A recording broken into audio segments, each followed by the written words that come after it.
You already clicked this video, so you know what it's about. This is basically a macro lens explainer for the Action 6, or at least kind of like my best practices for using this lens. I've been using it pretty much since it came out, and I absolutely love it. I highly recommend it, even though it is very expensive, but it seems like there's a bunch of misconceptions online, so I want to show you how I'm using it. First thing, right now we are using the lens on the person focus distance. You can see based on the letters on my toque that it is in focus, and I don't have an issue with getting this in focus. I've kind of came up with a little hack for how to get like from minimum focus to where I am now, and I want to show you pretty much what happens throughout the full range. Right now I am about I would say I'm about 20 centimeters away from the lens, which is perfect for the person focus distance.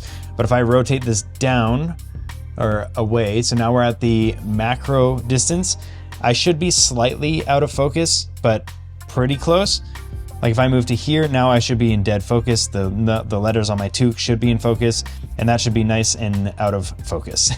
If I switch back to the mountains, which is like the infinity focus, it's still not bad, but you can see it's a little bit out of focus based on the toque. If I move back to a traditional camera distance, about 30 centimeters, which I am right now, this is kind of an acceptable focus, and you're getting everything in focus. So if you don't want to use the macro effect and you want to have everything in focus, you switch to infinity and you go back to the minimum focus of what the camera is, which is around 35 centimeters. But obviously, if you got this lens, you probably want a little bit of a shallow depth of field, or something that gives it the illusion more like the Pocket 3 over here.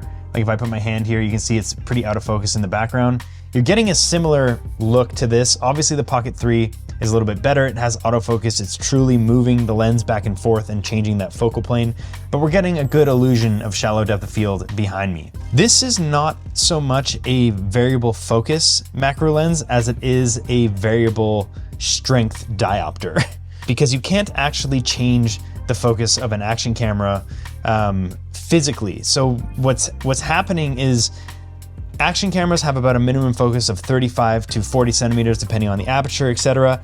Once you put this on top, you are adding a diopter, which is giving you a closer minimum focus at the expense of some sharpness in the background. And obviously we're not getting full focus in the background because it's moved the effective focal plane. We're not going to get too technical in this, but it's helpful to understand what's going on here. So when you go to infinity focus, which we are right now, you just have that diopter right up close to the lens, so you're not really seeing much of the effect of it. So you're basically back at the minimum focus of a normal, as if you didn't have it on there. It's still gonna look good, but it's not gonna be as sharp as if you didn't have it.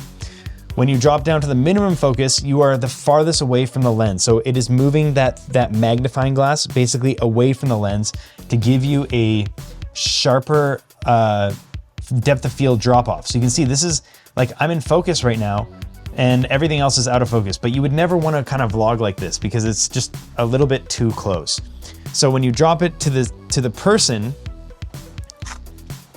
now you've got a nice distance. I'm about 20 centimeters from the lens. I'm in focus. There's a little bit of shallow depth of field back there, especially if we have a deeper background. Sorry, it's pouring rain today, so that's why I'm in the office. But this is a comfortable distance. And if you look at the camera over here, you can see like I can maintain this distance no matter what. I know what this looks like. You can see like I've got my arm tucked in. I got the selfie stick nice and loose, and we're just vibing, you know? We're vlogging. I'm not really sure why people are finding this so hard to use.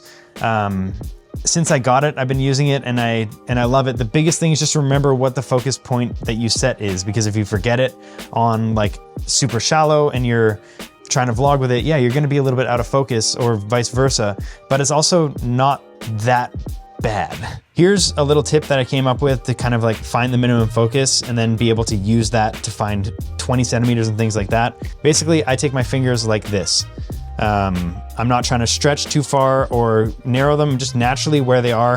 And if I take the measuring tape, so I hold this up and I hold these naturally. If you look at where it is, it's about at just like 11.5 centimeters.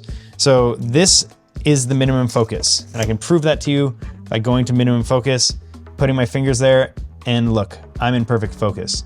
Now, if I take both of these and I go like that, here's about 20 to 22 centimeters. And if I go here, again, I'm in perfect focus. So anything beyond this, you would just go slide into the mountain, and now you're in focus again. It just takes a little bit of getting used to, kind of like anything, guys. It just takes a little bit of getting used to.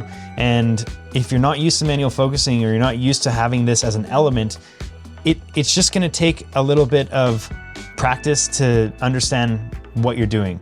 It's basically adapted already to my workflow. Like, I can do it even if I'm filming other people. I know the distance I need to be away from them.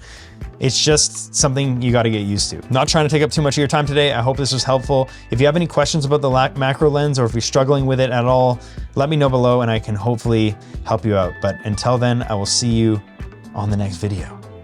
Capiche?